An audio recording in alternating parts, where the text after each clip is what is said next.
আমি ক'ব পাৰিম যে এইটো নিমখৰ মানে যেটো মানে প্ৰসেছত আমাৰ নিমখ বনায় পানীটো শুকুৱাই পেলাই বনায় আৰু সেই পানী শুকুৱাই পেলাই যেতিয়া আমাৰ নদী সদী কিনাৰত এনেকা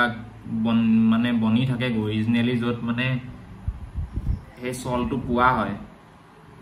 হে তাক কোৱা হয় আমাৰ খনিজ লৱণ আৰু তাৰপা আমাৰ ৰিফাইন কৰি মেলি আমাক খোৱাৰ কাৰণে উপযুক্ত কৰে কিন্তু অৰিজিনালি হে বস্তুটো কেনেকে বনে পানীখিনি শুকুৱাই লয় শুকুৱাই পেলাই যেটো কঠিন বস্তু হে কঠিন বস্তুটোৰ সৃষ্টি হয় আৰু হেতুক ৰিফাইন কৰি মেলি আমি খাব পাৰো গতিকে তাকে কোৱা হয় আমাৰ খনিজ লৱণ বা ৰক সল্ট হেতু অন্য একো নহয় সোডিয়াম ক্লোৰাইড কেনেকে বনিছে এটো এটা লৱণ হয় গতিকে লৱণ কেনেকে বনে এসিড এটা আৰু ক্ষাৰক এটাৰ বিক্ৰিয়া